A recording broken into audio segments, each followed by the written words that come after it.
بسم اللہ الرحمن الرحیم۔ پارہ نمبر 9 قال الملأ۔ اس پارے میں سورہ اعراف کا آخری حصہ اور سورہ انفال کی شروع کی 40 آیات شامل ہیں۔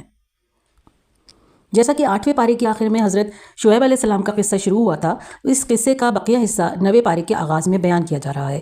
جب حضرت شعیب علیہ السلام نے اپنی قوم کی برائیوں اور فتنہ فساد پر روک ٹوک کی تو ان کے متکبر سرداروں نے دھمکی دی، اے شعیب، ہم تمہیں اور جو لوگ تمہارے ساتھ ایمان لائے ہیں ان کو اپنی بستی سے نکال دیں گے، یا پھر دوسری صورت یہ ہے کہ تم بھی ہمارے دین میں آ جاؤ۔ حضرت شعیب علیہ السلام نے جواب دیا کہ ایسا نہیں ہو سکتا، باقی جو کچھ کرنا ہے کر لو، ہم اللہ پر توکل اور بھروسہ رکھتے ہیں۔ ان مختلف انبیاء کرام علیہ السلام کے قصے بیان کرنے کے بعد اللہ تعالیٰ فرماتے ہیں کہ جھٹلانے والی قوموں کے بارے میں ہماری سنت اور ہمارا دستور یہ رہا ہے کہ ہم انہیں ہر طرح سے سمجھانے کی کوشش کرتے ہیں، تنگی اور تکلیف میں بھی مبتلا کرتے ہیں کہ شاید وہ ہماری طرف رجوع کرے، لیکن جب وہ نرمی یا سختی کسی بھی طریقے سے نہیں سمجھتے تو ہم انہیں اچانک اپنے عذاب کی گرفت میں لے لیتے ہیں اور انہیں خبر ہی نہیں ہوتی۔ وہ 6 انبیاء جن کے قصے سورہ اعراف میں بیان کیے گئے ہیں، ان میں سے تفصیل کے ساتھ حضرت موسیٰ علیہ السلام کا قصہ بیان ہوا ہے، اس لیے کہ ان کے قوم کی جہالت اقوام عالم کی جہالت سے بڑھ کر تھی۔ حضرت موسیٰ علیہ السلام کو جو معجزات عطا کیے گئے وہ بھی سابقہ انبیاء کے معجزات کے مقابلے میں زیادہ واضح تھے، خاص طور پر عصا اور ید بیضا یعنی ہاتھ کا چمکدار ہونا۔ یہ 2 ایسے معجزے تھے کہ جن کا انکار کرنے کے لیے دل کے اندھوں کو بھی خاص تعصب اور ضد و عناد سے کام لینا پڑا ہوگا۔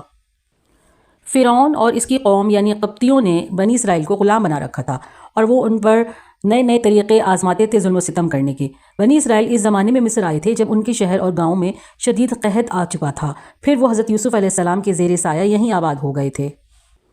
فرعونوں نے اپنے اپنے دور میں انہیں ظلم و ستم کا نشانہ بنانا شروع کیا۔ حضرت موسیٰ علیہ السلام بنی اسرائیل کو بدترین غلامی سے رہائی دلا کر ان کو اپنے وطن عزیز ارض مقدس میں لے جانا چاہتے تھے، اسی لیے آپ نے فرعون سے مطالبہ کیا کہ بنی اسرائیل کو میرے ساتھ بھیج دو۔ حضرت موسیٰ علیہ السلام نے فرعون کے سامنے یہ دعویٰ کیا کہ میں رب العالمین کی طرف سے رسول بن کر آیا ہوں، تو فرعون نے مذاق کے طور پر کہا، اچھا اگر واقعی تم اپنے دعوے میں سچے ہو تو کوئی معجزہ دکھاؤ۔ آپ نے اپنی لاٹھی زمین پر ڈال دی جو دیکھتے ہی دیکھتے ایک خوفناک اژدہے کی شکل اختیار کر گئی، پھر آپ نے اپنا ہاتھ باہر نکالا، اس سے ایسا نور نکلا جس سے ارض و سما کے درمیان چکچوند ہو گئی۔ فرعون اور اس کی قوم کی جانب سے حضرت موسیٰ علیہ السلام کی دعوت کے جواب میں مسلسل تکبر، سرکشی، انکار اور ظلم و ستم کا سلسلہ جاری رہا، یہاں تک کہ اللہ تعالیٰ نے انہیں یک کے بعد دیگرے مختلف عذابوں اور آزمائشوں میں مبتلا کر دیا۔ بنی اسرائیل کی سرکشی کے واقعات سورہ اعراف میں تفصیل سے مذکور ہیں۔ سورہ اعراف کی ابتدا بھی قرآن کی عظمت کے بیان سے ہوئی تھی اور اس کا اختتام بھی قرآن کی تعظیم اور ادب و احترام کے بیان پر ہوا ہے۔ فرمایا، جب قرآن پڑھا جائے تو اسے توجہ سے سنو اور خاموش رہو تاکہ تم پر رحم کیا جائے۔ سورہ انفال۔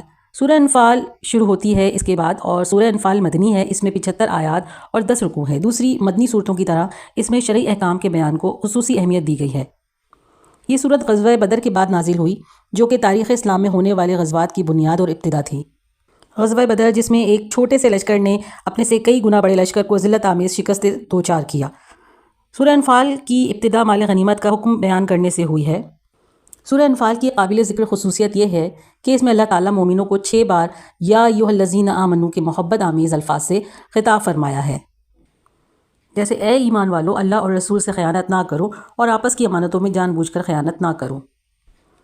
پھر آگے فرمایا ہے، اے ایمان والو، اللہ اور رسول کا حکم مانو جب وہ تمہیں ایسے کام کی طرف بلائیں جس میں تمہاری زندگی ہے۔ ان آیات میں جن باتوں کا حکم دیا گیا ہے ان پر عمل پیرا ہو کر اور جن باتوں سے منع کیا گیا ہے ان سے باز آ کر مسلمان یقیناً دنیا کی سب سے مضبوط اور طاقتور قوم بن سکتے ہیں۔ اور یہاں پر پارہ نمبر 9 کا اختتام ہوتا ہے۔ صدق اللہ العظیم۔ If you like the video then please like, comment, share and subscribe the channel. Hit the bell icon and click on all. Thank you. جزاکم اللہ خیرا کثیرا۔